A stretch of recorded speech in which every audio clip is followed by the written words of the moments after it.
People need to know that this was the scope of damage that we victims went through was tremendous. It was devastating.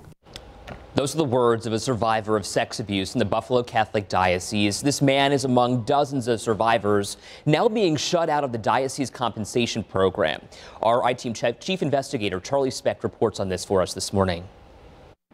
It started with the type of offer that, for a working-class kid from Tonawanda, was hard to pass up. Father Dave announced that he was going to take all the altar boys onto a boat as kind of a thanks. It was the 1970s, and David Harvey still remembers being led down the stairs of a boat as an 8-year-old boy by Father David Peter of St. Edmund's Catholic Church in Tonawanda. It was described as a private tour for Harvey and other altar boys, but by the time he turned around, Harvey says the priest was practically on top of him.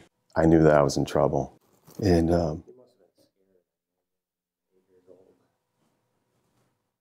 Father Peter had a 36-year career in the diocese, retiring in 2002 and dying 2 years ago. During the 1970s, when Harvey says he was abused, Father Peter was assigned to St. James Church in Buffalo, then reassigned to St. Agatha's in South Buffalo, then St. John the Baptist in Lockport, and finally St. Edmund's in Tonawanda. Harvey plans to sue the Catholic Diocese. He's one of dozens of victims who have been excluded from the diocese settlement program because the church says they did not report the abuse until last year. Harvey says he called the diocese 3 separate times last year, leaving detailed messages, and got no response. Eventually, he received a call from Auxiliary Bishop Edward Grosch. he told me that my complaint is invalid.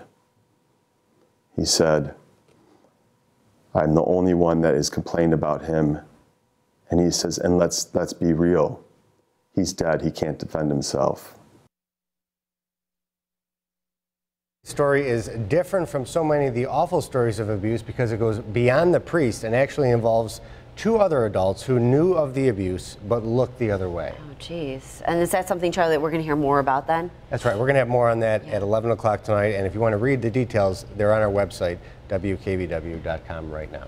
All right. Charlie, thank you very much for coming in this morning. 6:34, Buffalo Bishop Richard Malone skipped yesterday's St. Patrick's Day parade amid calls for him to stay away in light of what some parishioners are calling his involvement in a child sex abuse cover-up in the diocese. At his annual St. Patrick's Day Mass, he said he looked forward to returning next year.